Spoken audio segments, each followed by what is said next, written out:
असे हा सगळे आज मी मॅगी रेसिपी सांगणार आहे, जी की खूपच सिंपल आहे आणि बनवण्यासाठी पण खूपच सिंपल आहे. नाही त्याच्यात तिखट जाते, नाही हळद, फक्त मॅगी मसाला आणि बटर, बाकी काहीच नाही. आणि हां, व्हेजिटेबल्स पण जातात बरं, जसे तुम्हाला जे आवडते ते. जसे आता मी कढईत पहिले बटर टाकून घेतले आहे. बटर टाकले की ते थोडेसे बटरचे ना पीस होते, ते मी तोडून घेतले आणि त्याच्यात लगेच मी सगळे जेही कापून ठेवले ते टाकणार, जसे कांदे, टमाटर, सांबार, शिमला मिरची जेही घरात असेल ते. आणि मी त्याच्यात ना टाकल्याबरोबर मीठ पण टाकले आहे, तुम्ही लक्ष देऊन पहा असं. हां, मीठ टाकले आणि ते बटरमध्ये चांगल्याने अरपूत म्हणजे असे अरत परत केले. पत्तागोबी पण, हां, पत्तागोबी सगळे असे टाकून मी त्याला थोडेसे अरत परत केले आणि ते चांगल्याने भाजून जावं म्हणून त्याला मी सगळ्या इकडून असे कढाईत गोल घुमू असे पूर्ण एकत्र केले. कारण सगळ्या भाजीपाला मी वेगळा कापला होता, तर ते चांगल्याने असे परतून घेतले की सगळे असे फेलून दिले आणि मी त्याच्यावर ताट झाकून दिली 2 मिनटं, की वाफेवर ते थोडंसं चांगलं वाटेल. ताट याच्यात थोडं मी लवकर सांगत आहे, तशी मी पहा.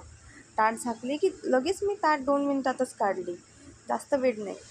थोडीशी ती अशी वाफेवर अशी एकदम चांगली खमंग वास सुटेल अशी ठेवली. आणि आता त्याला पहा मिठाने पाणी सुटल्याने ती थोडीशी उकळी आली, त्याला थोडीशी अशी उकळी येऊन राहिली. लगेच मी मॅगीचे पुडे आणले आणि अजून एक वेळा परत करून घेतली आणि थोड्या वेळ मी विचारत होते की याच्यात कोणते मसाले टाकायचे, पण नाही, याच्यात पहिले पाणी टाकायचे. मी 1 ग्लास पूर्ण पाणी टाकलेलं आहे, मोठा 1 ग्लास. तरी त्याच्यात 2 ग्लास पाणी वाहतात, तरी 1 मोठा ग्लास मी पाणी टाकलं आहे. आणि थोड्या वेळ मी त्या पाण्याला असं राहू दिलं, कारण फुल पॉवरमध्ये एक तरी अशी उकळी नाही तर थोडंसं गरम हो इतकं. तेव्हापर्यंत मी बटर फ्रीजमध्ये ठेवले आणि अजून एक वेळा मी सगळ्या भाज्यांना हालून घेतलं आहे आणि डबल एक वेळा झाकते आहे. कारण की थोडं मॅगी थंड पाण्यात टाकल्याने मॅगी चांगली वाटत नाही आणि थोडंसं मॅगी अशी उकळीला पाण्यात टाकली की चांगली वाटते. जशीच पाणीला अशी उकळी येते म्हटले की मी त्याच्यात मॅगीचे 2 मसाल्याचे पुडे टाकले आणि मी एक्स्ट्रा कोणतेच मसाले टाकले नाही, फक्त मॅगीचे मसाले. आणि मी मॅगीचे पुडे पण 6 वाले की 7 वाले असतात ना, ते घेतले होते आणि त्याच्यात मी 2 मॅगीचे मसाले टाकले, ते हलवले आणि खूपच हवा आणि पाणी चालू होते. तर मी तेच तुम्हाला दाखवत होते खिडकीतून की पाणी आणि हवा दिसते का कॅमेरामध्ये, असं माझं म्हणणं होतं. आणि मी मॅगीचे पुडे फोडले.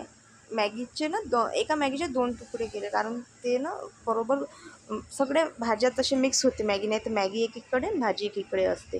तर मॅगीचे थोडं चुरा केला, जसे 2-4 तुकडे केले, ते वेगवेगळ्या जागी टाकले असे दूर म्हणजे ते असे गाठं होऊ नये.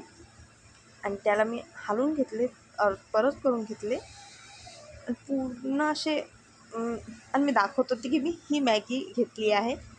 आणि मग ती मॅगीला मी उकळी येऊ दिली आणि मॅगीला मी झाकले नव्हते, तिथेच उभे राहून मी हलवत होते, कारण ती जास्त शिजलेली मॅगी पण कोणी खात नाही.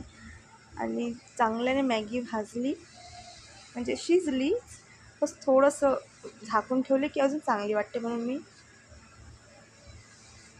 आणि ही बघा मॅगी तयार आणि खायला खूपच सुंदर होती.